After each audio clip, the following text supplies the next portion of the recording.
Good afternoon, friends. Welcome to the mid-market update from the advisory desk. Firstly, the market opened on a very flat note, a couple of points up on the Nifty, about say 5 points, and the Sensex up by almost 35 points. Now, this was led by a mixture of stocks in the Nifty as well as Sensex. Now, BHAL came out with the results. It was one of the worst quarterly announcement on the operating profit margin, on the net profit, and on EBITDA, on the every parameters. BHAL suffered a massive setback.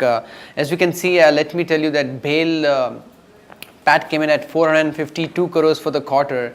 That is kind of compared to 900 crores almost on the last year figure. That was almost like 100% down, almost touching it to the lowest of in like last 5 years. And from that, extraordinary income came in at 500 crores. So if you look at the PAT figures, which accounted for 450 crores and the extraordinary income 500 crores, so it was 50 crores loss. I mean, so that's compared to a big order size book which they have to the tune of 1,30,000 crores. It defeated the purpose of having such a big order book when there is no execution kind of foresight seen in the company. Stock has been hammered down by 11% today. Coal India came out with one of the dismal numbers. PAT figures down by 16.5% compared to on a YOY basis. Stock initially went down by almost 3.5%, but it has now recovered after the management guidance saying that the auction figures as well as the volumes would kind of increase going forward, and the stock is now up by almost 2.5% on the intraday basis.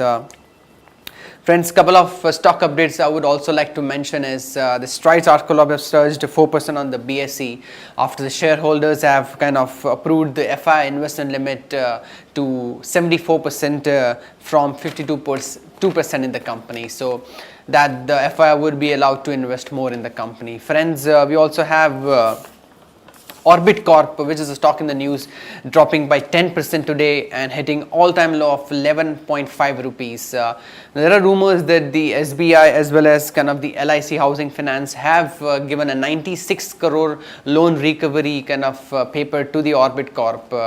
And they have also kind of seized the Orbit Corp sale of flats in all the Mumbai projects. So not a good news for the company, which is already struggling with low sales and high interest rates.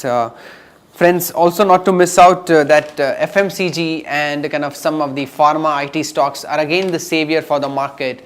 As well, you find banking is a bit struggling on the downside. We have metals, which is again down. Again, JSW Steel down 3%. Tata Steel almost flattish. Only savior is Sesagawa and Sterlite, which is up by almost 2.5 to 3%. Now, the good news for the Sesagawa stock and the company is that the iron ore mining, which was banned right now in Goa, the kind of government and the Supreme Court has said that they might allow conditional mining to be opened up in Goa. So that will definitely benefit Sesagawa in the medium term to long term time frame. Punj Lloyd is in a stock which has surged 6% after reporting stable numbers in this quarter. The results were above the analyst estimates, so that is good part of the company that even in this kind of economic slowdown, the company like Punj Lloyd is doing pretty neat compared to other peers. On the forex market, friends, rupee is kind of again at 61, just kind of marginally up and down of 5 paisa, 10 paisa, not much movement seen. And to get back into the other news, we'll get back to you in post market. Thank you.